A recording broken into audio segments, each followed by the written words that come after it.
जय गंगा मैया भाग 90 बाहू के पुत्र का नामकरण, सगर की गुरुकुल शिक्षा। राजा कृत्यमान के सैनिक आश्रम में रानी नंदिनी को ढूंढने के लिए आते हैं तो ऋषि औरव उन्हें बताते हैं कि यहाँ तो कुटिया में सिर्फ तेज ही तेज है।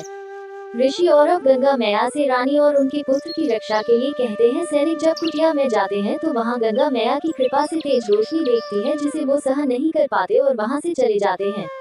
नंदिनी अपने पुत्र को जन्म देने के बाद गंगा मैया से कहती है कि मेरा ये पुत्र आपकी ही देन है, इसलिए आप मुझे इस मातृत्व के कर्तव्य से मुक्त करें। गंगा मैया नंदिनी को कहती है कि तुम अब एक बालक की माँ हो, तुम्हें अब मातृत्व का कर्तव्य निभाना होगा और यह बालक सूर्यवंशियों की निशानी है जिसे तुम्हें पालना ही होगा।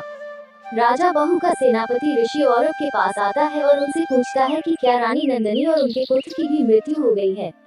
ऋषि सेनापति को कहते हैं कि मैं आपके सवालों का उत्तर तभी दूंगा जब ये यज्ञ की अग्नि आपकी आहुति को स्वीकार लेगी। सेनापति यज्ञ में आहुति डालता है। ऋषि जान जाते हैं कि सेनापति सूर्यवंशियों के हितैषी हैं। ऋषि उन्हें बताते हैं कि रानी नंदिनी और राजा बाहू का पुत्र जीवित है और आज उनके पुत्र का नामकरण है। ऋषि राजा बाहू के पुत्र का नाम सगर रखते हैं।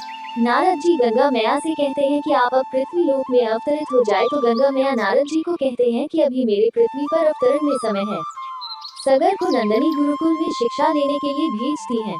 ऋषि औरव सगर कंजो लेकर ऋषि वशिष्ठ के पास जाते हैं और उनसे कहते हैं कि ये बालक राजा बाहू और रानी नंदिनी का पुत्र है, आप इसे विद्या देकर शिक्षित कीजिए। ऋषि वशिष्ठ सगर को अपना शिष्य बना लेते हैं और उसे अस्त्र शस्त्र की विद्या और वेदों का ज्ञान प्रदान करते हैं। बड़े होने पर ऋषि वशिष्ठ युवराज सगर को दिव्य अस्त्र प्रदान करते हैं। अपनी शिक्षा पूर्ण होने के बाद सगर आश्रम वापस लौट आता है। Subscribe, like, share at mind Joshi 111।